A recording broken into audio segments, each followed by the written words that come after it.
నమస్తే, welcome to Shri media. నేను మీ విష్ణుప్రియ. ఇప్పుడు వస్తున్న ప్రతి యూత్కి, యంగ్స్టర్స్కి, యువత అందరూ కూడా ఆకర్షించబడే విషయం ఏంటి విద్యాపరంగా అంటే ప్రతి వాళ్ళు అగ్రరాజ్యానికి వెళ్ళాలి, చదువుకోవడానికైనా ఉద్యోగానికైనా. డాలర్ల మోజు ఇప్పుడు మొదలైంది కాదండి, కొన్ని సంవత్సరాల క్రితమే మొదలైంది. ఇప్పటికీ మా అబ్బాయి అమెరికాలో ఉన్నాడండి, మా అమ్మాయి అమెరికాలో ఉద్యోగం చేస్తుందండి, ఇది చెప్పుకోవడానికి తల్లిదండ్రులు గర్వంగా ఫీల్ అవుతుంటారు. సరే, అక్కడ సమస్యల గురించి పక్కకు పెట్టినా ఇది మాత్రం ఓ ప్రైడ్ అని అనుకుంటారు. కానీ అలాంటి విషయాలే కూడా చెక్ పెట్టే సందర్భాలు వచ్చాయా? అమ్మో అమెరికానా అనే భయపడే పరిస్థితి వచ్చిందంటారా? నిజంగా నిన్న మొన్న వార్తలు చూస్తే అది నిజమేమో అనిపిస్తుంది. చక్కగా సంఖ్యలేసి మరి బలవంతాన ఫ్లైట్ ఎక్కించి మరి ఇళ్ళ దగ్గర దించినట్టు తీసుకొచ్చి పంపించేశారు. అసలు ఎందుకు అలా జరిగింది? దాని వెనకాల ఉన్న కారణాలు ఏంటి? మీడియాలో చూపిస్తున్నది నిజమా? మనం చూస్తున్నది నిజమేనా? అక్కడ జరిగింది వాస్తవం ఏంటి తెలుసుకోవాలని మీకుంది కదా. నేను కూడా తెలుసుకోవడానికి వచ్చాను. ఈ వివరాలన్నీ మీకు చెప్పడానికి వచ్చాను. మనతో పాటు ఉన్నారు రమేష్ గారు. రమేష్ గారు సెంటర్ ఆఫ్ హ్యూమన్ సెక్యూరిటీ స్టడీస్కి చైర్మన్గా వర్క్ చేస్తున్నారు. ఇంతకుముందు కూడా మనతో చాలా చాలా విషయాలు మాట్లాడారు. అసలు అమెరికా పరిస్థితి ఏంటి, భారతీయుడు అమెరికా వెళ్ళాలంటే ఇప్పుడున్న పరిస్థితిలో ఏం చేయాలి, అవన్నీ సవివరంగా రమేష్ గారితో మాట్లాడి తెలుసుకుందాం. నమస్తే సార్. నమస్తే విష్ణుప్రియ గారు. నమస్తే అండి. మిమ్మల్ని కలవడం చాలా చాలా సంతోషంగా ఉంది సార్. బట్ ఒక ఇంపార్టెంట్ అండ్ సీరియస్ టాపిక్తో మేము మీ ముందుకు రావడం జరిగింది. మీకు ఆల్రెడీ తెలుసు, మీరు ఎప్పుడు కూడా ఈ రిలేటెడ్ టాపిక్స్తోనే ఉంటారు కాబట్టి. మనం చూస్తున్నాం అమెరికాలో ట్రంప్ అధికారం మొదలవ్వగానే రకరకాల మార్పులు వచ్చాయి. ఆ మార్పుల్లో అసలు ఇప్పుడు ఆ మార్పులు సానుకూలమా ప్రతికూలమా, భారతదేశానికి అవి పాజిటివ్గా ఉన్నాయా నెగిటివ్గా ఉన్నాయా? ముఖ్యంగా శ్రీ మీడియా ఛానల్ తరపున మా centre for human security studies ఆఫీస్కి వచ్చిన విష్ణుప్రియ గారికి, మేడం గారి టెక్నికల్ టీంకి, ముఖ్యంగా ఈ channel Shri media channel owner గారు వెంకటేశ్వర రెడ్డి గారికి నా హృదయపూర్వక ధన్యవాదాలు. మీ ద్వారా మేము 2 తెలుగు రాష్ట్రాల్లో ఉన్న విద్యార్థులు ఎంతోమంది అమెరికాకు వెళ్ళాలనే ఒక ఆకాంక్షతో ఉంటారు. వారిని కూడా మేము through our education, through our guidance, through our partnership, we would love to help and realize their goals and dreams to study abroad, especially in the United States of America. Number 1. Number 2, Center for Human Security Studies మానవ రక్షణ అధ్యయన సంస్థ. మానవుడికి సంబంధించిన food security, water security, cyber security, coastal security, maritime security, ecological security, women related సెక్యూరిటీతో పాటుగా India's relationship with other countries, India's external affairs, India United States, India Japan, India China, India South Africa, India with the rest of the world, other countries, అంతర్జాతీయ సంబంధాలు, దేశ ఆంతరంగిక భద్రత మీద పరిశోధన చేసే సంస్థ మా centre for human security studies. మా centre for human security studies 2013 మార్చి 21 నుంచి ఇవాళ వరకు మేడం విష్ణుప్రియ గారు, అంటే 8th February 2025 ఎంసీఆర్ హెచ్ఆర్డి ఇన్స్టిట్యూట్లో మా centre for human security studies ఆఫీస్లో మనం కూర్చొని ఉన్నాము. Before I start answering your question, I would like to introduce my team members and then answer your question. I request each one of you to say namaste to all the viewers and introduce yourself. Who are you? Why did you come to CHSS, Center for Human Security Studies? From where did you come? And what do you feel about in coordination and cooperation with India? What should we do? Without wasting much time, 30 seconds each, with the permission from Vishnupriya garu. Definitely, sir. I will request to start Soni. So, namaste to all audiences. I am Madhavan from Coimbatore, Tamil Nadu. I am doing my undergraduation final year in political science from Kumaraguru College of Liberal Arts and Science. So I came here to intern for 3 weeks. So regarding Trump administration, I would comment it as an pro-US administration, and in the lens of the citizens of US, this should probably be for them. If I have to quote a report, Pew Research Center had released a report that is on 7th of February, wherein they state that about 46% of US citizens are quite happy with Trump's rule so far, and they expect more from him, which is higher than what Trump had in his previous regime.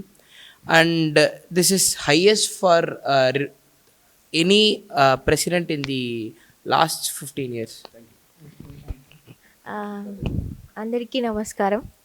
I'm Vasantha. So నేను గుజరాత్లో చదువుకుంటున్నాను, రాష్ట్రరక్ష university. నేను ఇప్పుడు BA చేస్తున్నాను, international legal and. So నేను జనగాం జిల్లా వల్మిడి నుంచి వచ్చాను, పాలకుర్తి దగ్గర. సో మా నాన్న ఒక కన్స్ట్రక్షన్లో వర్క్ చేస్తారు, యాజ్ అ డైలీ వర్క్ చేస్తూ ఉంటారు. సో మా మమ్మీ ఇక్కడ జిహెచ్ఎంసీలో ఒక వర్కర్ అనమాట. సో నేను గుజరాత్లో చదువుకుంటున్నాను. సో ఇక్కడ నేను సిహెచ్ఎస్ఎస్లో జాయిన్ అయింది, నాకు చాలా ఇంట్రెస్ట్ ఇంటర్నేషనల్ రిలేషన్స్లో. సో దానికోసమని నేను ఇక్కడ జాయిన్ అయ్యాను. సో నమస్తే అందరికీ, నా పేరు సతీష్. నేను వరంగల్ నుంచి వచ్చాను.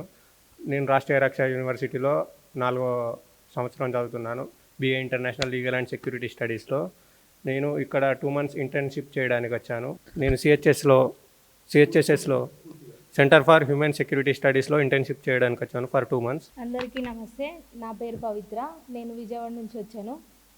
నేను గుజరాత్లో 4th year BA international legal and security studies BA course చదువుతున్నాను. నాకు సిహెచ్ఎస్లో ఇంటర్న్గా ఆపర్చునిటీ వచ్చింది, అండ్ నాకు ఇంట్రెస్ట్ రీసెర్చర్గా చేయాలి ఏదైనా ఆర్గనైజేషన్ అన్నది నా interest.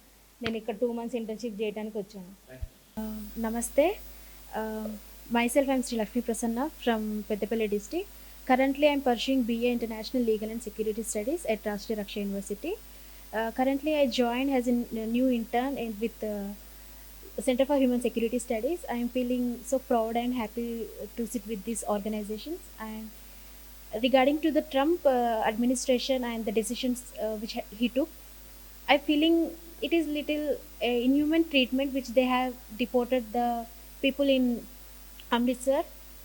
I think we have to look into this issue. I sorry to mention that through IPS Praveen Kumar sir, we reach here the Center for Human Security Studies, and I also thanking to Ramesh Kannaganti sir. Through his guidance only we are here, and I'm thanking you sir. రెండు రాష్ట్ర తెలుగు ప్రజలందరికీ నా నమస్కారాలు. నా పేరు సోని, నేను గద్వాల నుంచి వచ్చాను. మా నాన్నగారు దాసరి రాజబాబు, ఒక రైతు. మా అమ్మ దాసరి గ్రేషమ్మ. మేము మా పొలంలోనే పనిచేసుకుంటాము. ప్రస్తుతానికి నేను ఒక 4th year student of BA international legal and security studies.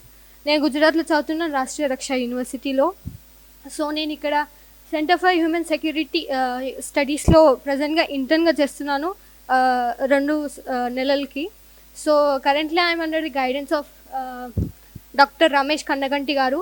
So ప్రస్తుతానికి నేను ఒక రీసెర్చ్ ఒక టాపిక్ మీద పరిశోధన చేస్తున్నాను. అది దేని మీద అంటే climate change in Indo-Pacific region. So currently I'm very thankful for Ramesh Kannaganti sir for giving this me a golden opportunity. Thank you sir. Madam గారు, విష్ణుప్రియ గారు ఒక మంచి ప్రశ్న వేశారు. అమెరికాకు సంబంధించి ఎన్నో మొత్తం 12 నుంచి 15 లక్షల మంది విదేశీ విద్యార్థులు వివిధ దేశాల నుంచి అమెరికాలో విద్యాభ్యాసం చేస్తున్నారు. అందుట్లో భారతదేశానికి సంబంధించి 3.5 లక్షల మంది భారతదేశం నుంచి అమెరికాలో ఇవాళ రోజున అంటే 2025 8th Februaryకి సంబంధించినంతవరకు ఒక almost 2.5 to 3 lakhs students from India are having their higher education in United States of America. Andhra Telangana నుంచి 1,15,000 నుంచి 1,20,000 మంది మన Andhra Telangana Telugu speaking population students are having their higher education in USA. మరి ఇలాంటి పరిస్థితుల్లో ఇంకొకటి, కొన్ని అధికారిక లెక్కల ప్రకారము ఒక 18,000 మంది 18,000 ఇల్లీగల్ ఇమిగ్రెంట్స్, అంటే అక్రమంగా వలస వెళ్ళి అమెరికాలో పాస్పోర్టు కావాలని చించేసిన, కొన్ని సందర్భాల్లో పాస్పోర్ట్ పోయి కొన్ని సందర్భాల్లో చేస్తున్న పనిని, అంటే వెళ్ళిన పని అయితే స్టూడెంట్గా వెళ్తాం, చేస్తున్న పని ఏమో డబ్బులు సంపాదించుకునే కార్యక్రమంలో భాగంగా చిన్న చిన్న జాబులు చేయటం, ఇలా రకరకాల వాళ్ళు అమెరికాలో ఉన్నారు. కొంతమంది ఏమో సార్ ఇక్కడ Yeah. సారీ ఫర్ ఇక్కడ ఒక క్వశ్చన్ సార్, మనం అగ్రరాజ్యాన్ని చూస్తున్న తీరు, మనం అంటే ఒక 2 తెలుగు రాష్ట్రాలే కాదు, ప్రపంచం మొత్తం కూడా అగ్రరాజ్యాన్ని చూస్తున్న తీరు వేరు. అంటే అక్కడ రూల్స్ రెగ్యులేషన్స్ చాలా పర్ఫెక్ట్గా ఉంటాయి, కేవలం కాగితాలకు మాత్రమే పరిమితం కాదు, చాలా స్ట్రిక్ట్గా ఫాలో అవుతారు. ఇన్ కేస్ వీసా ఎక్స్పైర్ అయినా, మీరు చెప్పిన ఇప్పుడు ఈ ప్రాబ్లమ్స్లో వీసా లేకపోయినా వాళ్ళకి ఇమ్మీడియట్గా తెలిసిపోతుంది, అక్కడ యాక్షన్ చాలా సివియర్గా ఉంటుంది. ఇవన్నీ మనం చూస్తున్నాం. ఇప్పుడు మీరు ఒక కొత్త విషయాన్ని చెప్పారు, దాదాపు 13,000 మంది ఈ వీసా అనేది లేకుండా 18,000 మంది ఇల్లీగల్గా ఉంటున్నారు భారతదేశంలో. అదొక అంచనా బై అమెరికన్ గవర్నమెంట్. అమెరికన్ గవర్నమెంట్కి 18,000 మంది ఉంటున్నారు. ఇది అమెరికా లాంటి అగ్రరాజ్యంలో కూడా సాధ్యమా? అంటే ఇలా ఉండే అవకాశం వాళ్ళ రూల్స్ రెగ్యులేషన్స్ మధ్య ఉందా? మంచి ప్రశ్న. విష్ణుప్రియ గారు శ్రీ మీడియా తరపున మన విష్ణుప్రియ గారు ఒక మంచి ప్రశ్న వేశారు. ఒక 18,000 మంది వరకు అంటే ఇల్లీగల్ ఇమ్మిగ్రెంట్స్, అక్రమ వలసదారులు అమెరికాలో ఉన్నారనేది ఒక అమెరికన్ గవర్నమెంట్ యొక్క ఒక అంచనా. ఇది ఇండియాకి సంబంధించినంత వరకు. ఇందుట్లో మొన్న 4 రోజుల క్రితం అంటే ఫిబ్రవరి 4వ తారీఖున అమృత్సర్కి మొదటి విడతగా 104 మంది అక్రమ వలసదారులు, ఇల్లీగల్ ఇమ్మిగ్రెంట్స్, అమెరికాలో ఎవరైతే ప్రాపర్ డాక్యుమెంటేషన్ లేకుండా, proper passport, proper visa, proper work permit లేకుండా అమెరికాలో ఉంటున్న వాళ్ళని 104 మందిని ఇండియాకి పంపించేశారు. పంపించడం గురించి సార్ ఇప్పుడు ఉంటున్నారనేది మీకు క్లారిఫై చేసేసారు. అంటే రూల్స్ ఎక్కడైనా మనం బ్రేక్ చేయొచ్చు, అది అమెరికా అయినా భారతదేశం అయినా రూల్స్ బ్రేక్ చేయడానికి అవకాశం అయితే ఉంది, ఇది ప్రూవ్ అయిపోయింది. ఈ పంపించడం అనే కాన్సెప్ట్ గురించి మాట్లాడితే ఆ పంపిన విధానం మనం మేము చూసింది అడుగుతున్నాం sir, as a public point of వ్యూలో. కొన్ని మీడియా ఛానల్స్లో చూపించారు, వాళ్ళ చేతికి సంఖ్యలు వేసి వాళ్ళందరినీ ఒక ఫ్లైట్లో, ఒక ఆర్మీ ఫ్లైట్లో బలవంతాన తోసి బయటికి పంపించినట్టు. ఒకవేళ వాళ్ళు మీరు అన్నది నిజమే ఇల్లీగల్గా ఉన్నారు, దానికి కూడా ఒక ప్రొసీజర్ అనేది ఉంటుంది కదా, ఇలా బలవంతాన నెట్టివేయడం, దీంట్లో ఏమాత్రం మానవతా దృక్పథం లేకుండా ఇది ఎంతవరకు సమంజసం? రైట్. మానవతా దృక్పథం లేకుండా లేదా బలవంతంగా చేతికి సంఖ్యలు వేసి పంపించటం అనేది 100% తప్పే, నెంబర్ 1. కానీ అంటే ఇంపార్టెంట్ లీగల్ డాక్యుమెంట్స్ లేకుండా చట్టానికి వ్యతిరేకంగా ఉండటం కూడా అంతే తప్పు. తప్పు 2 వైపులా ఉన్నది. మీరు ఏ కారణాలు చెప్పైనా సరే వేరే దేశం వెళ్ళి ఆ దేశంలో ఆ దేశం యొక్క చట్టాలని, న్యాయాల్ని గౌరవించకుండా మీరు అక్కడ ఉండటం ఎంత తప్పు.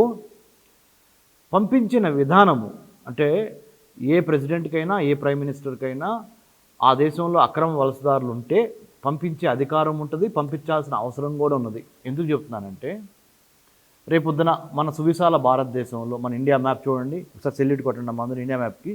మన ఇండియా మ్యాప్కి మన భారతదేశానికి 11,098 kilometers of coastal borders India has. 15,000 kilometers of land borders India has. Total 26,000 kilometersని India CISF, CRPF, BSF, Indian army, Indian air force, Indian navy, Indian coast guard, customs, intelligence bureau, research analysis wing, police departments and many other law enforcement agencies 24/7 భారతదేశాన్ని ఈ 26,000 కిలోమీటర్లు దాటి లోపలికి అక్రమ వలసదారులు రాకుండా కాపాడాల్సిన బాధ్యత ఉంది.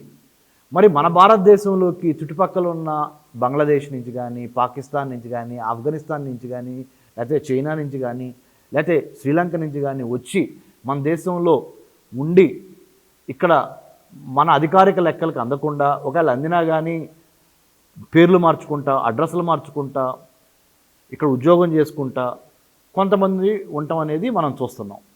అది లెక్కకు మించి ఎక్కువైపోయి వాళ్ళలో కొంతమంది టెర్రరిస్టులుగాను, వాళ్ళలో కొంతమంది, అందరూ అని కాదు, వాళ్ళలో కొంతమంది మన దేశ రక్షణకి విఘాతం కలిగించే ఏమన్నా పనులు చేస్తే మన దేశ ప్రధాని, మన దేశానికి సంబంధించిన కౌన్సిల్ ఆఫ్ మినిస్టర్సు, లేకపోతే మీరు కానీ నేను కానీ ఊరుకుంటామా? ఊరుకోము. తప్పనిసరిగా వాళ్ళని ఏరి ఆ దేశాలకి డీపోర్టేషన్, ఇంగ్లీష్లో, తెలుగులో మళ్ళీ తిరిగి పంపించేయడం చేస్తాం.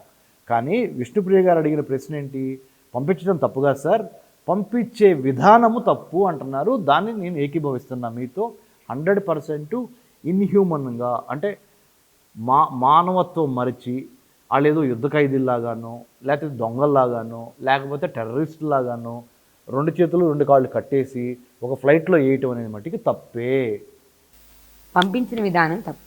అయితే ఇప్పుడు ఈ పంపించడం అనే ప్రక్రియ కారణంగా భారతదేశానికి అమెరికాకి ఉన్నటువంటి సంబంధాలు ఏ విధంగా పరిణమించబోతున్నాయి? అంటే ఇప్పుడు భారతదేశం దాన్ని మిగతా కంట్రీస్ గురించి పక్కకు పెడితే భారతదేశం ఎలా తీసుకోబోతుంది? మన ప్రధాని గారు దేశానికి ఎక్కువ ప్రాధాన్యత ఇస్తున్నారు కదా. అది మా రీసెర్చ్ ఇంటర్న్ స్టూడెంట్స్ ఆన్సర్ చేస్తూ ఉంటారు.